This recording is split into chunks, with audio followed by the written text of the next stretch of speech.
Saudaraku, selama 1 bulan lebih ya, kita terus garap firman ini ya. Jadi selama 1 bulan lebih, saya hampir gak pernah, saudaraku, melihat di gereja kita ini, kita konsentrate dalam satu topik yang sama terus lebih dari 1 bulan, saudaraku. Tapi saya percaya bukan satu kebetulan. Healthy soul, jiwa yang sehat ini, saudaraku. Karena memang saya melihat selama masa pandemi ya, ada sangat banyak loh yang jiwanya tuh terpengaruh. Banyak yang jiwanya akhirnya goncang, saudaraku. Sebenarnya akarnya tuh simple kok, Bapak Ibu. Akarnya itu nggak susah kok. Kehidupan kekristenan itu simple. Akarnya itu roh saudara, itu aja. Roh saudara goncang, jiwa saudara pasti kena. Sesederhana itu. Tapi karena dulu sebelum pandemi, saudara itu terus tiap minggu diisi kan. At least lah seminggu sekali saudara diisi firman kan.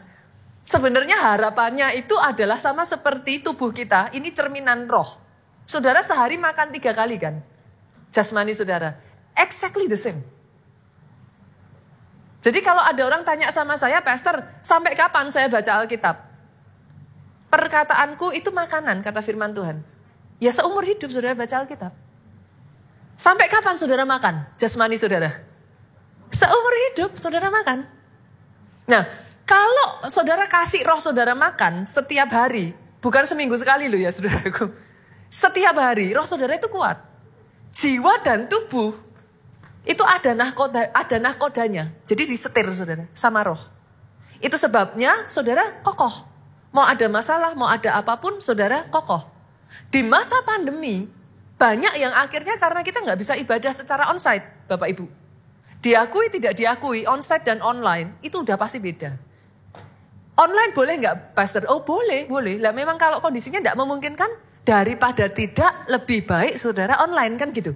Tapi begitu memungkinkan onsite harus saudaraku. Dari sinilah saudara diisi. Dengan catatan tadi ya saudaraku ya. Tiap harinya jalan ya. Lah kalau tiap harinya udah gak jalan, yang mingguan juga gak jalan ya habis saudara. Jangan heran itu sebabnya selama masa pandemi jiwanya kena. Karena rohnya udah gak kuat gitu. Nyeret ke jiwa. Jiwanya juga gak kuat. Habis. Kenanya tubuh. Tubuh itu apa saudaraku? Tubuh itu ya sudah, saudara akan dikendalikan oleh istilahnya itu insting ininya tubuh gitu saudaraku. Nah akhirnya yang saudara lihat banyak kehidupan hancur di masa pandemi kemarin. Doa saya ya, firman Tuhan 1,5 bulan ini ya saudaraku. Nanti sebentar lagi kita masuk KKR 10 hari. Itu waktunya saudaraku, saudara pastikan. Kalau saudara bisa datang 10 hari, datang terus. Pastor ngapain? Loh, yes. Minggu lalu firman nyampaikan sudah. Tabung iman. Tabung pengurapan. Di masa-masa sukar itu akan menyelamatkan saudara. Pastor, bukankah saya setiap hari hidup diurapi? Betul saudaraku. Bukankah Roh Kudus ada di dalam saya? Betul. Tetapi sama-sama urapan itu ada thickness-nya itu loh saudara. Ketebalannya gitu. Ada levelnya. Sama, saudara makan aja lah. Sama-sama makan itu kan ada ketebalan gizinya tuh. Nah, itu bedanya. Makanya kenapa saudara harus nabung? Karena ada momen-momen dalam kehidupan saudara, perjuangan tertentu, itu butuh thickness. Enggak bisa, saudara hanya sekedar makanannya ini tuh enggak bisa, saudara. Itu sebabnya orang yang olahragawan itu kadang proteinnya dikencengin kan, saudara. Nah, momen-momen tertentu dia bentuk ininya, bentuk apanya, itu dikencengin. Kenapa? Ya memang dibutuhkan. Itu sebabnya momen 1,5 bulan ini ya Bapak Ibu, saya berdoa ya, saudara tangkap sungguh-sungguh. Doa saya ya, semua jiwa yang luka, sayap yang luka, dipulihkan. Benar-benar, jiwa itu terdiri dari apa? Saudaraku, pikiran, hati, kehendak. Itu jiwa. Pulihkan. Hari ini saya akan menyentuh area pikiran, saudara. Gantian ya, saya akan menyentuh di area pikiran. Hari ini saya akan berbicara tentang healthy mindset. Pola pikir yang sehat. Perhatikan ini saudaraku. Your mindset determine your life. Pola pikir saudara itu menentukan hidupmu. Itu sebabnya penting punya healthy mindset. Pola pikir harus sehat. Kenapa? Pola pikir yang negatif saudaraku itu membuat hidup jadi berat. Kan? Hidup jadi kayak terpenjara gitu. Hidup rasanya jadi kayak susah gitu. Sebaliknya, healthy mindset, pola pikir yang sehat, pola pikir positif. Itu membuat kayak free your life gitu. Hidup itu jadi lebih ringan. Sama-sama ngadepin masalah lebih ringan. Akhirnya ya saudaraku, hidup itu rasanya jadi lebih kuat. Jadi indah. Oke? Hari ini saya akan mengajak saudara untuk lihat dulu firman Tuhan itu bicara apa tentang pola pikir. Dari situ nanti kita lihat. Bagaimana kalau ternyata pastor saya udah punya pola pikir salah, gimana cara saya ngubahnya? Kita lihat ya saudaraku. Kita buka dulu Roma pasal 12 ayatnya yang kedua. Ayat ini ngomong gini. Janganlah kamu menjadi serupa dengan dunia ini. Tetapi berubahlah oleh pembaharuan budimu. Sehingga, catat dulu tujuannya apa? Kenapa? Kok kita harus punya healthy mindset? Tujuannya tulis dulu saudaraku. Sehingga kamu dapat membedakan mana kehendak Allah, apa yang baik, yang berkenan, dan yang sempurna. Tujuan utamanya itu. Kenapa pola pikir kita harus jadi pola pikir yang sehat? Karena kalau enggak, saudara tuh enggak bisa ngerti loh mana kehendak Tuhan, mana bukan. Akhirnya banyak orang jalan sesuai kehendaknya sendiri. Betul ya? Jadi bukan enggak semata-mata semua tuh salahnya iblis, salahnya iblis, salahnya iblis. Seringkali kita berjalan sesuai kehendak daging, itu aja. Kok bisa gitu pastor? Kan udah ke gereja, kan ini, kan itu. Kok masih begitu? Kenapa saudaraku? Karena tidak ada pembaharuan pikiran. Ternyata kalau pikirannya tidak dibaharui Pak, manusia itu incapable of knowing mana benar, mana salah. Tadi kan Alkitab bilang sudah, kita nggak tahu mana kehendak Tuhan, mana yang baik. Betul ya? Mana yang berkenan. Bahkan mana yang sempurna. We are incapable of it. Untuk kita bisa ngerti kehendak Tuhan, banyak di sini kan kadang tanya sama saya ya, pastor, bagaimana saya tahu rencana Tuhan apa bukan? Nah ini, pikiran kita ternyata yang harus diperbaharui terlebih dulu saudaraku. Pola pikirnya yang harus diperbaharui. Nah firman Tuhan ngomong gimana? Yang pertama saya breakdown ayat ini jadi 2 ya. Oke ya. Yang pertama janganlah kamu menjadi serupa dengan dunia ini. Artinya gimana? Jangan kita punya pola pikir yang sama dengan pola pikirnya dunia. Saya ulang lagi ya saudaraku. Jangan sampai anak-anak Tuhan pola pikirnya duniawi. Sepakat sampai di sini saudaraku? Pola pikir dunia itu kayak apa pastor? Firman Tuhan tuh ngomong gini saudaraku. Jalanku bukan jalanmu. Pikiranku bukan pikiranmu. Sejauh langit dari bumi, jauhnya jalanku dari jalanmu, pikiranku dari pikiranmu. Alkitab ngomong gini, sejauh langit dari bumi. Berarti yang satu tinggi, yang satu rendah. Yang satu di atas, yang satu di bawah. Sejauh itu pikiran Tuhan dari pikiran dunia. Artinya pikiran dunia itu rendah. Di bawah. Terbatas. Limited dia saudaraku. Itu sebabnya kalau saudara terus hang on dengan pikiran dunia, hidupmu rapuh. 1. Hidupmu limited. Mau dibawa Tuhan besar gak bisa. Terbatas. Karena sudah apa? Pikirannya sudah penuh dengan pikiran dunia. Nah, firman Tuhan ngomong apa? Disuruh apa? Kalau kita kok bisa pastor, saya dipenuhi pikiran dunia. Ya kita ditinggal di dunia saudaraku. Saya kasih contoh simpel ya. Oke? Zaman generasi 1-2 generasi di atas saudara. Saya tanya. Soalnya saudara tanya ke orang tua saudara lah. Atau saudara tanya ke kakek nenek. Hubungan seks sebelum nikah itu dipandang apa saudara? Tabu. Aib. Betul? Tapi anak-anak muda sekarang, saudara tanya anak-anak muda, enggak cool. Kalau enggak hubungan seks sebelum nikah itu enggak cool. Loh kok bisa? Perubahan itu terjadi kenapa? Karena lihat terus. Yang dunia itu masuk. Akhirnya kita dibawa pada sampai di satu titik. Enggak apa-apa. Kayaknya memang zaman sekarang kayak gitu udah biasa. Bisa ngelihat nggak saudaraku? Ada the change of ini, mindset, pola pikir. Oke ya, nangkep sampai di situ ya. Berarti apa yang harus kita lakukan? Firman Tuhan ngomong selanjutnya, berubahlah oleh pembaharuan budimu. Disuruh merubah. Yang tadinya pola pikir negatif, diganti dengan yang positif, Bu. Yang tadinya pola pikir dunia, diganti dengan sesuai Alkitab. Yang lama di-uninstall. Yang baru dimasukin. Ditanam. Ketika itu terjadi, di titik itu terjadi pembaharuan pikiran. Oke? Sampai di sini saudaraku yang mengerti katakan amin. Ini mungkin butuh ini ya saudaraku ya. Butuh sampai saudara bisa nangkep. Masalahnya saudaraku, pembaharuan pikiran tuh gak segampang itu. Kenapa? Pola pikir, mindset itu sudah dibentuk dari kita kecil. Saudara lihat orang tua. Oke ya, saya tidak semua hal kita salahkan orang tua loh ya saudaraku. Anak-anak kan sukanya gitu, gara-gara papi mami sih gitu kan.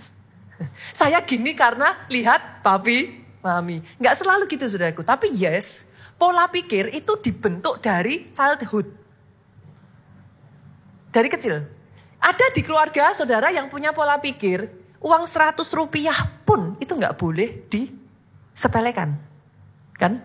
Orang tua kan ngomong, gak boleh ya, sembarangan taruh uang sembarangan ya, dihargai ya, 1 juta tanpa 100 rupiah gak jadi 1 juta. Nah, itu pola pikir saudara. Akhirnya ketika saudara bertumbuh dewasa, saudara jengkel kalau lihat orang yang uang 500, uang 1000 dibiarin begitu saja. Saudara langsung di benak saudara, gak boleh. Make sense ya saudara? Oke. Saudara sejak kecil, ada orang-orang yang sejak kecil lihat orang tuanya selingkuh. Sekali lagi saya tidak mengatakan saudara menyalahkan orang tua lo ya. No. Tapi sejak dari kecil lihat. Terbentuk. Nggak apa-apa selingkuh, asal nggak ketahuan. Loh, itu pola pikir loh saudara. Itu pola pikir. Dia dibentuk. Pertanyaan saya, segampang itukah Pak dirubah? Nggak segampang itu. It takes time, it takes passion, kesabaran, dan konsistensi untuk merubah pola pikir. Gak segampang itu saudaraku, merubah pola pikir. Itu sebabnya saya katakan kepada saudara, gak cukup seminggu sekali. Saudara punya pola pikir itu seumur hidup dari childhood kecil, terus saudara seminggu sekali bisa berubah? Gak cukup. Gak heran hari Minggu saudara diisi Senin, Selasa, Rabu, Kamis, Jumat, Sabtu, perang. Loh, karena ketika diisi itu muncul pola pikir baru. Tapi yang lama masih bercokol, gak mau pergi. Perang dia, tabrakan. Nah tinggal mana yang menang? Tinggal mana yang menang? Mengubah pola pikir itu seperti gini saudaraku. Ibarat pikiran kita, ini gelas ya. Saudara isi dengan kopi. Kopi warnanya apa? Hitam, coklat, pekat lah ya saudaraku. Oke. Sekarang saudara kepingin nih, saya gak suka warna gelas itu jadi hitam, coklat, pekat. Saya mau jernih.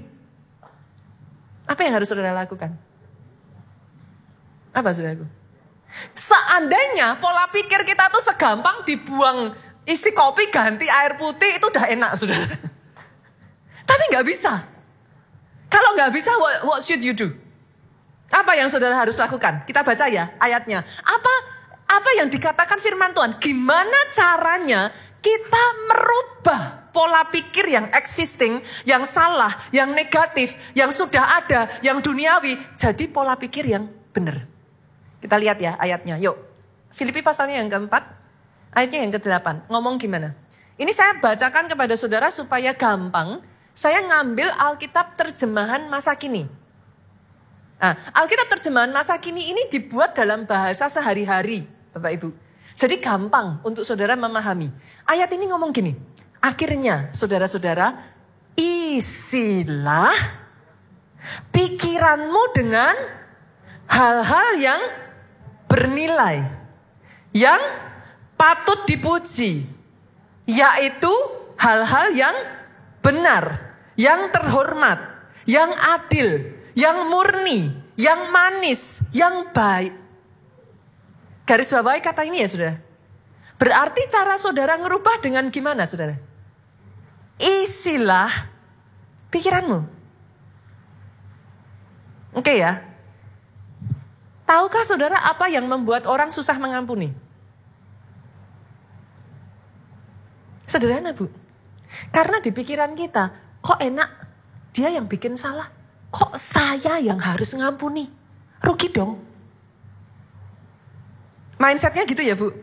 Itu sebabnya mengampuni sama dengan rugi. Mana ada orang mau rugi. Makanya tidak mengampuni. Make sense ya? Make sense ya? Semuanya itu pola pikir. Pola pikir. Itu sebabnya saya mengatakan di awal saudara, your mindset determine menentukan your life. Hidup saudara. Nah, terus caranya, Pastor, kalau saya mau ngerubah, gimana? Diisi saudara. Pikiran yang tadi ngomong mengampuni sama dengan rugi. Mengampuni kalah. Mengampuni semua pikiran-pikiran yang salah itu diisi. Tuhan sudah terlebih dahulu mengampuni. Ampunilah orang yang bersalah kepadamu. Mulai diisi. Nanti dia goyah saudara. Nanti dia akan bingung, error. Saudara masukin program baru tuh dia error.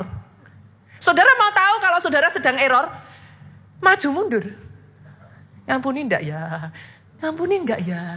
Terus nanti hati nurani saudara itu akan mulai berfungsi. Kok kamu enggak ngampuni toh? Tuhan aja udah ngampuni kamu loh. Nah, itu artinya program yang ada itu error saudara.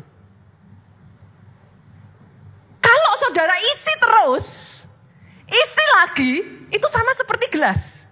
Tadi kopi, gelap, hitam, coklat pekat ya. Saudara isi air putih aja terus. Apa yang terjadi? Coklatnya jadi pudar kan? Nah, pelan-pelan lama-lama kan jadi kayak apa sih? Kopi susu gitu kan saudaraku.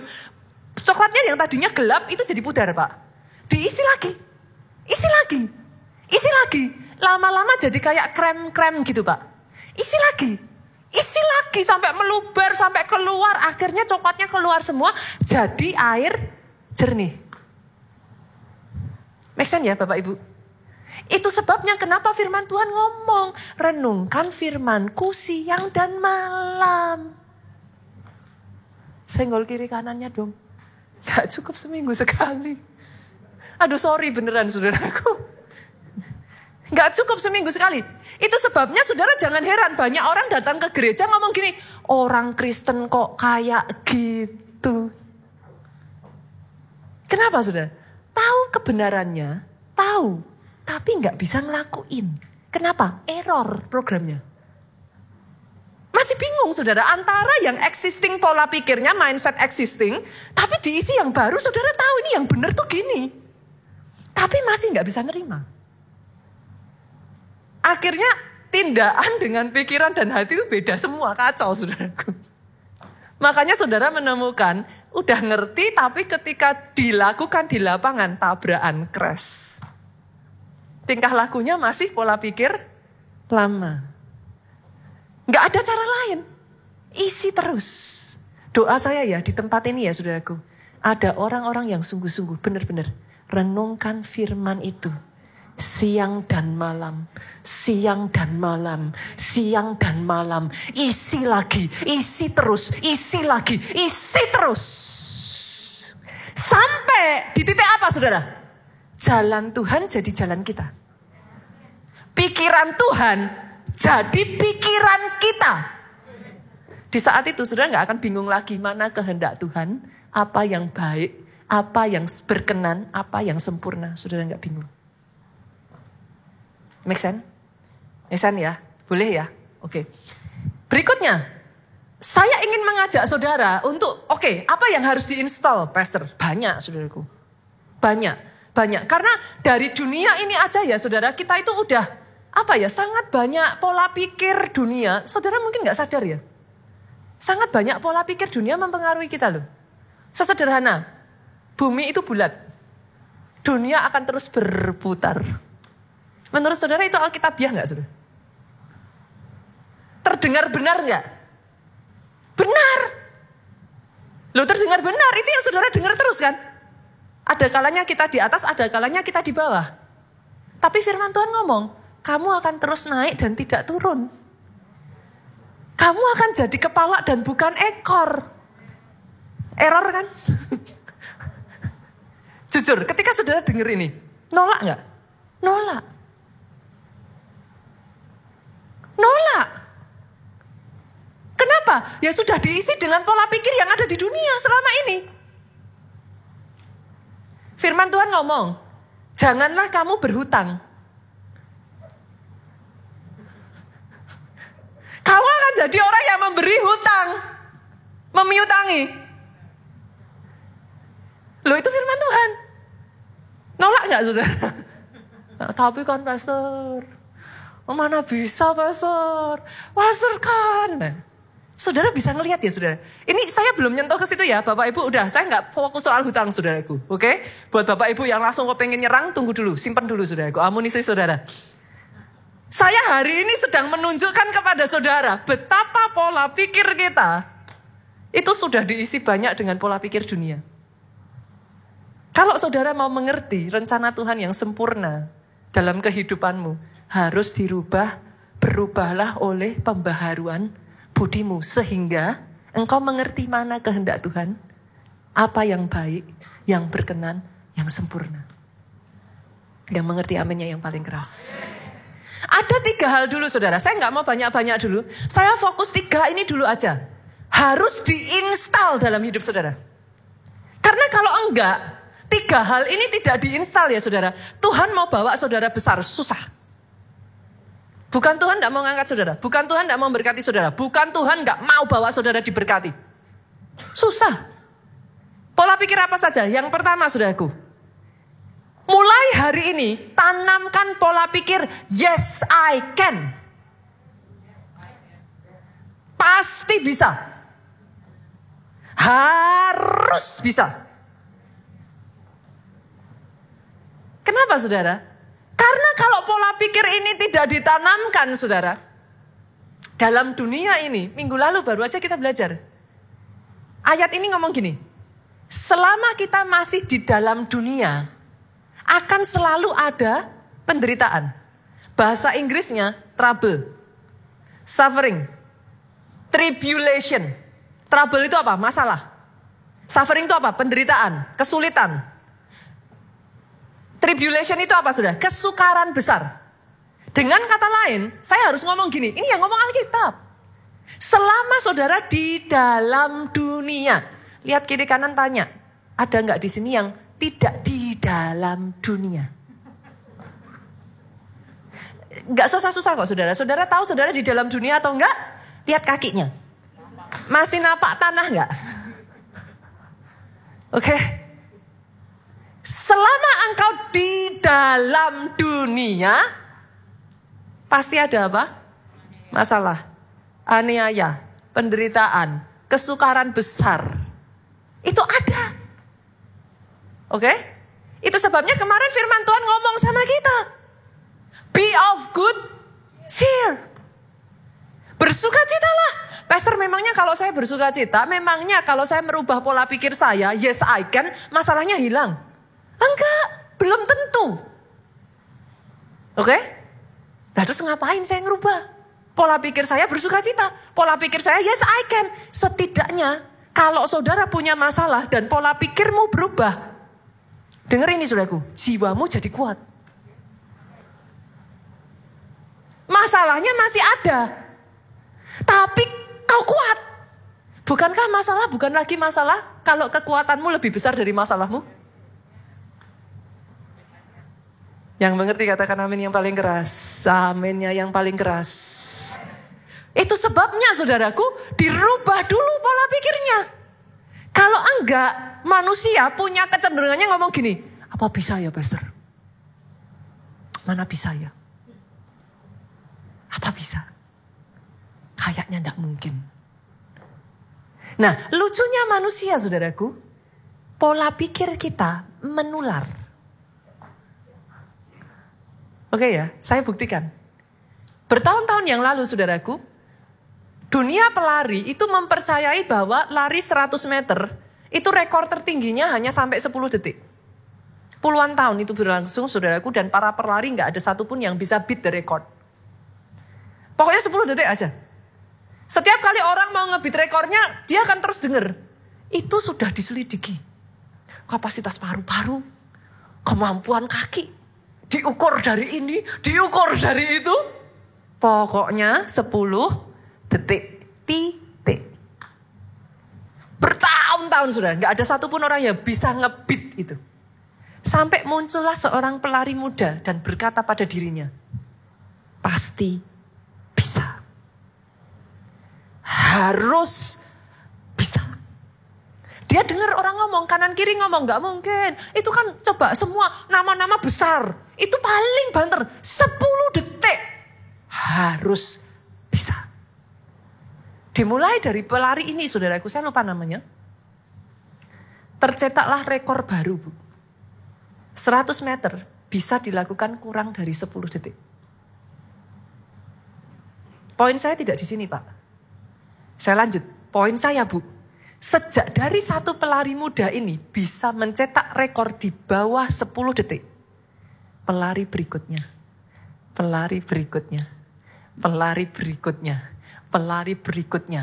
Tiba-tiba rekor demi rekor tercetak. Di mana masalahnya? Mindset. Oke? Saya buktikan lagi ya, saudara. Pastor, bagaimana, apa buktinya itu menular? Oke. Saudara masih ingat kisah once upon a time ada seorang raksasa yang menantang barisan pasukan Israel. Siapa namanya? Goliat. Rajanya tidak berani maju. Saudara. Jangan lupa loh, di antara seluruh bangsa Israel yang paling tinggi siapa saudara? Saul. Saul itu paling tinggi. Dia gak pendek. Oke lah, Goliat raksasa. 3 meter sekian. Tapi Saul gak pendek. Tapi Saul gak berani. Kenapa? Dia terus berkata di benaknya, gak bisa. Gak mungkin. Ini mesin perang, tingginya segitu. Dia raksasa, tidak bercela. Gak mungkin. Buktikan perkataan saya ya saudara. Lihat di barisan pasukan Saul, ada gak prajuritnya yang berani maju? Kenapa? Pola pikir saudara menular. Bapak-bapak, ibu-ibu, halo, hati-hati ya. Saudara itu menularkan pola pikir ke anak-anak saudara lo. Hati-hati. Dan pola pikir yang negatif, pola pikir yang tidak, yang salah, itu susah dibenahin saudara. Saya dari kecil, ini hal simple aja ya saudara, hal kecil aja. Saya punya papi, itu super protektif sama anak. Saya selalu mendengar kata-kata ini saudaraku. Jangan hujan-hujan ya. Nanti kalau kena air hujan, masuk angin. Oh itu ditekankan sekali saudara. Setiap kali kepala saya ketetesan hujan sedikit, cepat keramas, segera diinikan. Loh, saya gak menyalahkan orang tua saya loh saudaraku. Itu tak cara orang tua saya mengasihi saya. Jangan angin-angin. Kalau kena angin, masuk angin. Itu pergumulan berat buat saya, saudara. Sampai saya sudah dewasa, pola pikir itu nempel kayak perangko. Saudara. Saya pikir tadinya pola pikir seperti itu wajar. Sampai satu hari saya melihat suami dan mertua saya, saudara. Kami pergi ke pantai, saudara. Berdiri di atas pasir, saudaraku. Saudara tahu lah angin di pantai itu kayak apa kan? Suami saya segar gitu. Saya tuh syok, saudara. Hah? Segar? Masuk angin. Satu kali saya ngelihat mertua saya, Pastor Obaja. Kita pergi sama-sama malam hari lah saudaraku. Kita jalan-jalan di kayak kalau di Jakarta tuh kayak peak gitulah ya. Jadi ada tempat yang kayak luas, terus kemudian pemandangannya cantik. Mertua saya, Pastor Obaja saudaraku. Berdiri saudaraku dan dia buka lebar-lebar tangannya. segar. Langsung di sini saya, saudara. Masuk angin. Itu pertentangannya gak gampang loh, saudara. Saudara bisa mengerti, itu hal kecil. Saya tuh disembuhkan. Saudara tahu cara Tuhan sembuhkan saya. Di Afrika, kami sepanjang hari duduk. Ini ada beberapa yang pernah ikut. Kipas anginnya itu gedenya, saudaraku. Dari sini sampai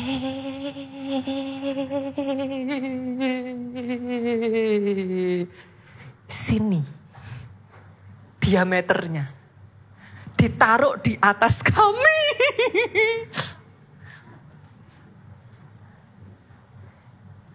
Saya selalu punya pola pikir.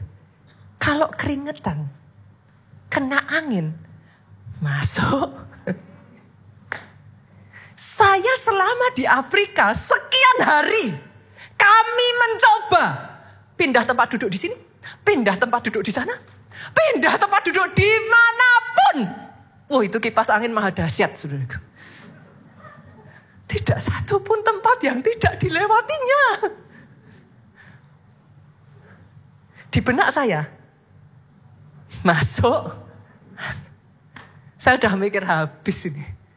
Masuk angin ini. Saudara tahu, selama hampir seminggu kami seperti itu kan terus, saudara. Keringetan kena angin, keringetan kena angin, keringetan kena angin. Dan mereka menganggap adalah satu kehormatan. Kalau mereka sayang saudara, itu kipas angin dipasin ke muka saudara. Itu kehormatan. Saya itu udah berkali-kali ya, saudara. Kipasnya tak balik ke sana, kipasnya tak balik. Justru mereka yang lain ditarik lagi, saudara. Pasin muka. Saudara tahu, di titik itulah Tuhan merubah pola pikir saya. 7 hari saya ada di sana. Tidak satu pun kami rombongan masuk angin. Tuhan harus nge-break pola pikir saya itu ya, saudara. Sampai akhirnya saya berpikir, loh kok bisa? Ternyata kena angin tidak sama dengan masuk angin. Saya belajar kayak mertua saya. Segar. Itu hal sekecil itu loh, saudara. It takes time. Menular. Goliat, saudaraku, singkat cerita, muncullah Daud. Daud mengalahkan Goliat enggak, saudara? Kalah. Lihat, saudara. Sejak Goliat dikalahkan oleh Daud, yang tadinya Saul rajanya beserta prajurit turun sampai ke bawah, nggak ada yang berani, Pak. Pola pikirnya, kita tidak bisa menang lawan raksasa. Sejak Goliat dikalahkan Daud, change. Kita buka 1 Tawarik pasal yang ke-20. Saya buktikan, saudara. Saya buktikan kepada saudara. Ayatnya yang ke-4 sampai ayat yang ke-8. Ini ya, sesudah itu. Jadi sesudah kejadian Goliat itu. Timbullah pertempuran melawan orang Filistin digeser. Sama ya, saudaraku ya. Melawan orang Filistin digeser. Pada waktu itu Sibkai orang Husa. Ini siapa namanya, saudara? Sibkai. Daud bukan? Siapa namanya? Bukan Daud, yakin? Sibkai ya? Yakin ya? Sibkai, oke. Sibkai orang Husa memukul kalah Sipai. Siapa Sipai? 2-3. Seorang keturunan dari raksasa. Dan mereka ditundukkan. Wow. 1 ya. 1 skor ya. Setelah Daud bukan hanya Goliat. Sipai namanya. Kumpulin sudah. 1 Goliat, 2 Sipai. Oke. Yang ketiga. Kita lihat. Next ayat 5. Maka terjadilah lagi another pertempuran. Pertempuran lain melawan orang Filistin. Lalu siapa di sana? Elhanan bin Yair. Bukan Daud ya, saudara? Bukan. Siapa namanya? Elhanan bin menewaskan siapa? Lahmi. Siapa Lahmi? Saudara Goliat. Orang Gad itu yang gagang tombaknya seperti pesa tukang tenun. Skor ketiga ya, saudara. Raksasa ketiga down.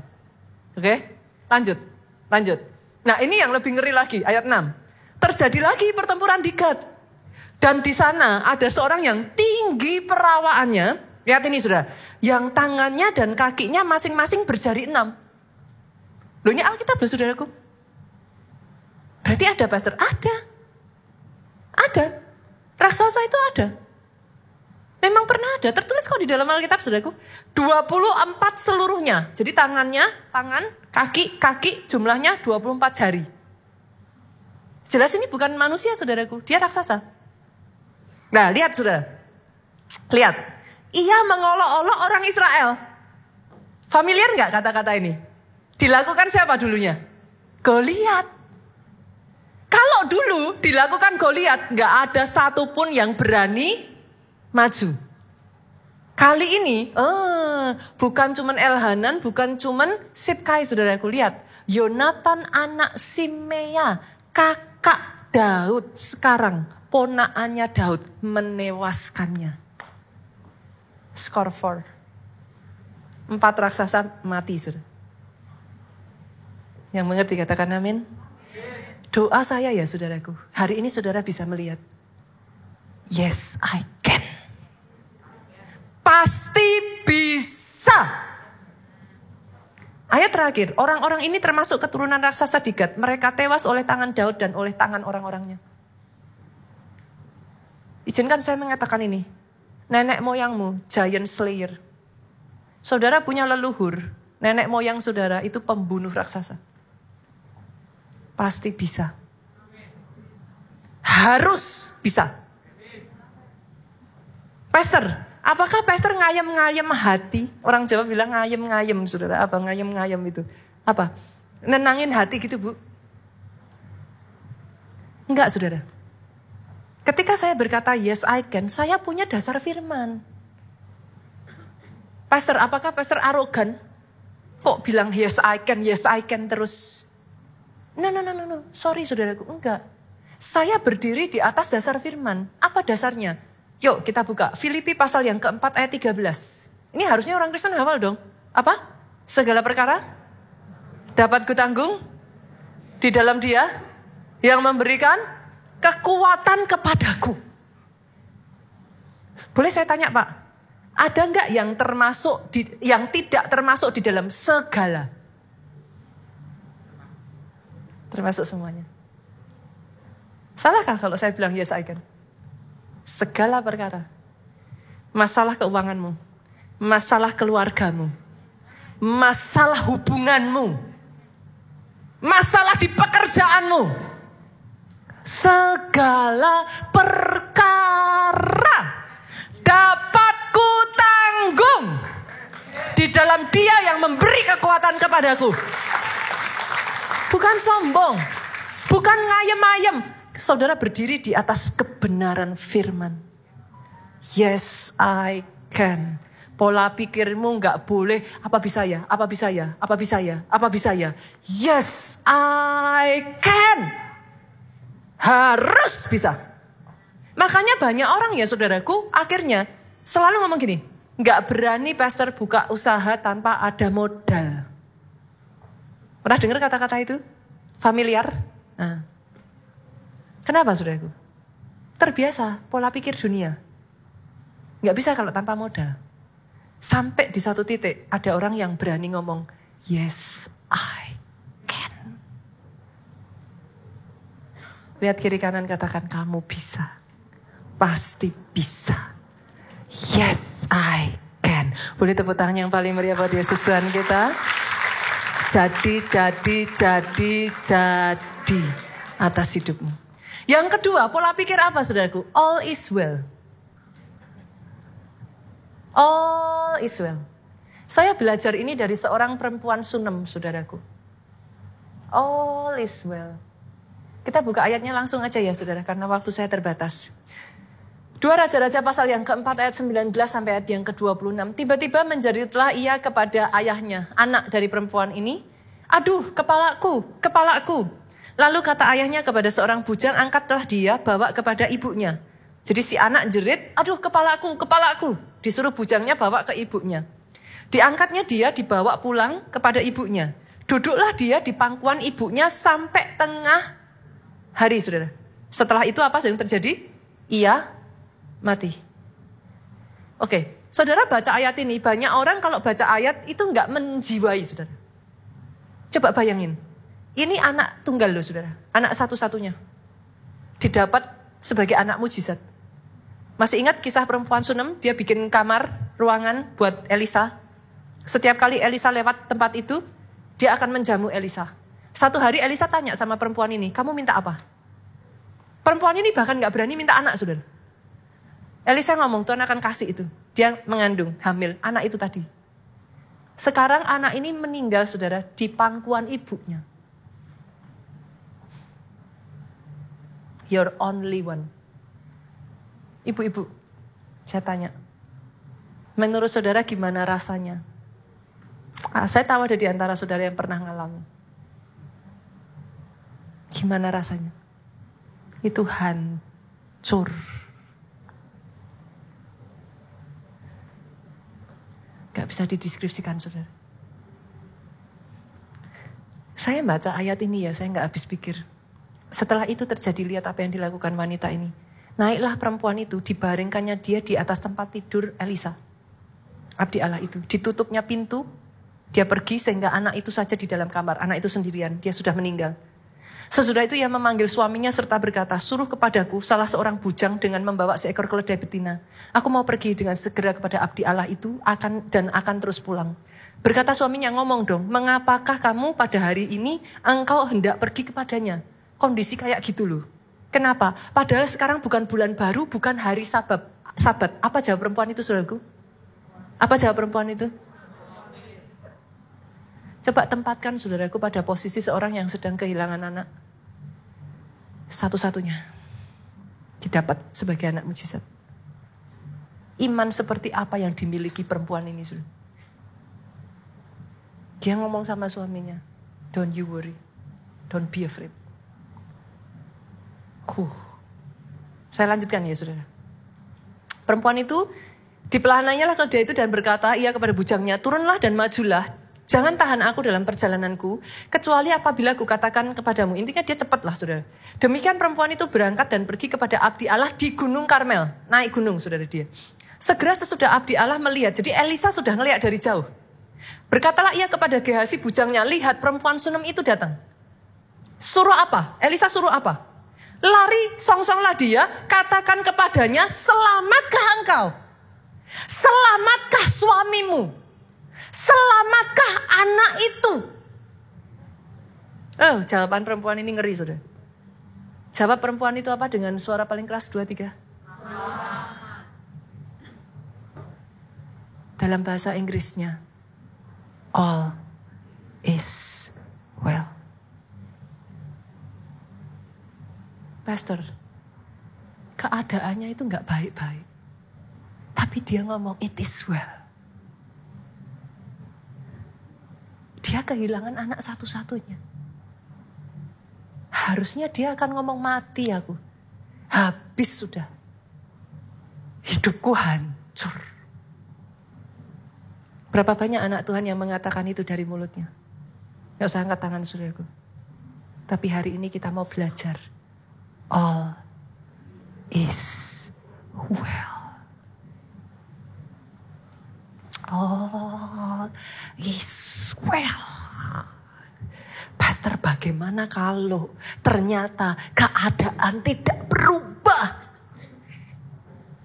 Bagaimana kalau saya ngomong all is well, tapi tidak seperti wanita ini yang dari imannya anaknya dibangkitkan? Bagaimana kalau saya sudah ngomong all is well and all is not well? Izinkan saya mengatakan ini, saudaraku, kenyataan hidupmu tidak bisa merubah kebenaran firman Tuhan Allah turut bekerja dalam segala perkara. Adakah yang tidak termasuk segala perkara? Jawab pertanyaan saya, saudara. Ada enggak yang tidak termasuk segala perkara?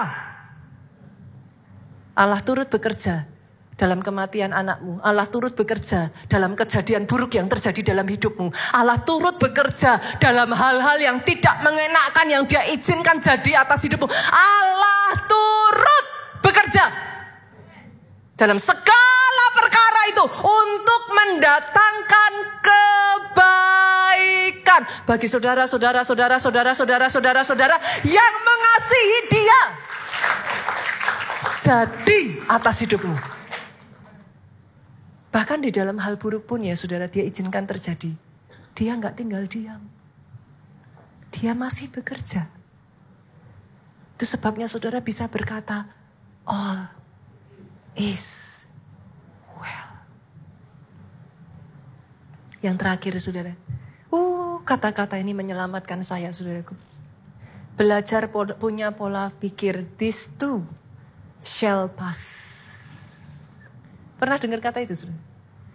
This too shall pass. Dalam terjemahan bahasa Indonesianya apa saudara? Badai pasti berlalu. Kata-kata ini menyelamatkan saya, saudara. Pada saat saya mengandung anak saya yang ketiga, Jin, usia saya itu sudah mendekati angka kepala 4, saudaraku. Sangat beda dengan ketika saya mengandung anak pertama. Kebanyakan ibu-ibu yang hamil itu biasanya morning sickness 3 bulan lah ya. 2-3 bulan lah. Pada saat saya mengandung Jin itu ya saudaraku, saya itu muntah-muntah tuh sampai 8 bulan. Bukan cuma morning sickness, pagi, siang, sore. Itu 8 bulan isinya seperti itu, Bapak Ibu. Sampai akhirnya lahirlah Jin. Buat saya memperjuangkan Jin menjadi anak ASI itu tidak gampang, saudara. Saya benar-benar fight so hard. Kadangkala sudah berjuang, kita benar kasih, kita pompa, kita apa segala macam, saudaraku. Sudah sampai 1 jam dapat juga cuman seberapa. Kadang malam hari sampai udah air mata nangis ya saudara, rasanya udah kayak gak kuat gitu. Rasanya udah benar-benar kayak Tuhan gimana gitu. Ada di sini yang ngalami kayak gitu? Saudara di titik di mana saudara tuh kayak sudah hampir nyerah gitu, kayak udah gak kuat aja. Mungkin kalau saudara bisa ngomong, Pastor, kalau kayak gini terus bisa gila saya, Pastor. Saya belajar dari seorang yang mengalami kecelakaan dalam hidupnya, saudaraku, sampai dia kehilangan kaki dan tangannya. Pada saat dia bangun, saudara, dia merasa dunianya runtuh. Sampai dia belajar satu perkataan ini. This too shall pass. Dia lalui hari demi harinya, saudaraku. Setiap kali dia tidak tahu bagaimana cara memberi makan dirinya. Setiap kali dia tidak tahu berjalan aja harus bergantung sama orang lain. Dia berkata, this too shall pass. Momen itu saya diajarkan Tuhan, saudara. Jangan makan semua masalah saudara seperti makan satu gajah besar, saudara. Saya belajar. Makan dulu ekornya. Paling kecil kan, saudara. Makan dulu ekornya. Pelan-pelan potong telinganya. Pelan-pelan makan satu demi satu. Sadari satu hal, saudara. Tidak ada satupun di dunia ini penderitaan, krisis, masalah yang tidak berlalu. Oke? Tahun 98 yang membuat kurs dolar dari 2.000-2.500 naik ke 12,5-15.000 pun berlalu enggak, saudara? Coba lihat kiri kanan, kau masih hidup? Engkau masih kondisimu baik adanya? You are well? Pandemi kemarin ada sebagian dari saudara yang merasa sampai kapan selesainya gitu kan? Berlalu enggak? Berlalu. Bahkan 7 tahun masa kelaparan di zaman Yusuf. Itu masa yang berat. Pandemi 3 tahun doang loh, saudara. Ini 7 tahun kebayang enggak kayak apa? Itu pun berlalu loh. And here you are. Strong. Standing strong. this too shall pass. Boleh Bapak Ibu? Belajar ya. Katakan dalam hidupmu. Ku tak akan menyerah pada apapun juga. Sebelum boleh bangkit berdiri jemaat Tuhan, come on. Semua yang ku bisa, tetapi ku berserah kepada kehendak-Mu. Hatiku percaya Tuhan. Jemaat yuk. Oh, dengan segenap hatimu katakan, ku tak akan menyerah. Oh yes. Ajar kami Tuhan. Yes I can. Yes I can. I will not give up. Yes I can Lord. Pasti bisa. Oh, ajar kami berkata, all is well.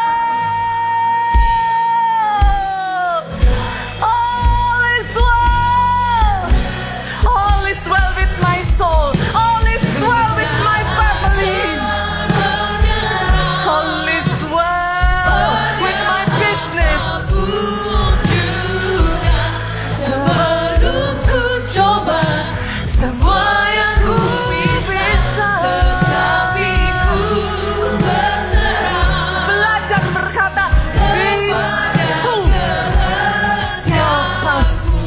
Hatiku percaya Tuhan punya rencana.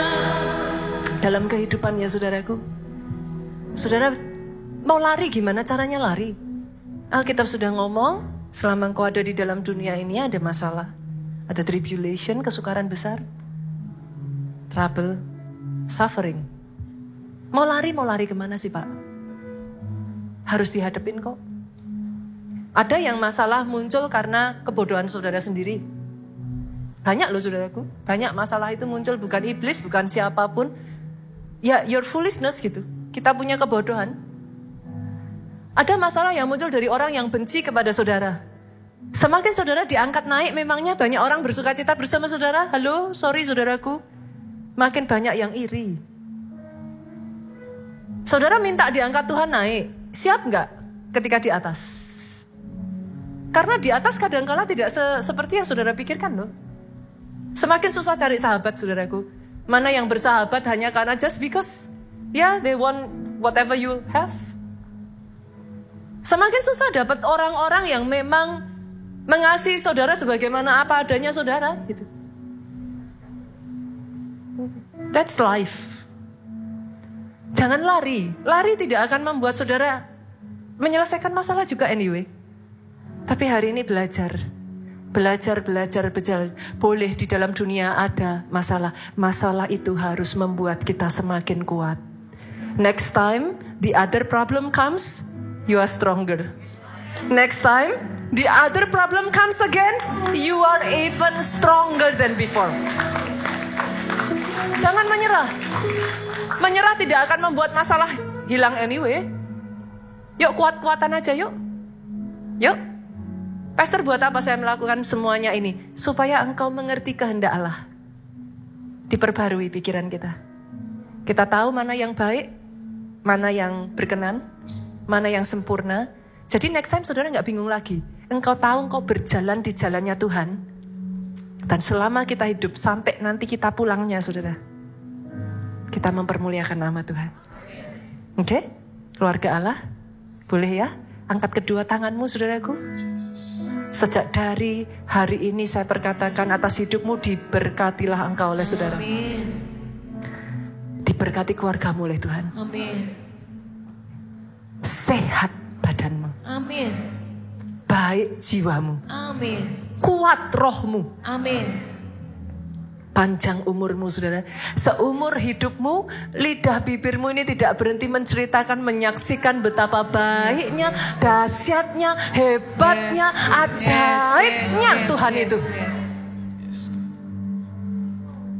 Pulang saudaraku dengan membawa sukacita, damai sejahtera Allah Bapa, cinta kasih Yesus Kristus, persekutuan di dalam rohnya yang kudus. Roh Kudus sekarang sampai selama-lamanya engkau yang diurapi, diberkati. Katakan dengan suara yang paling keras. Amin, amin, amin.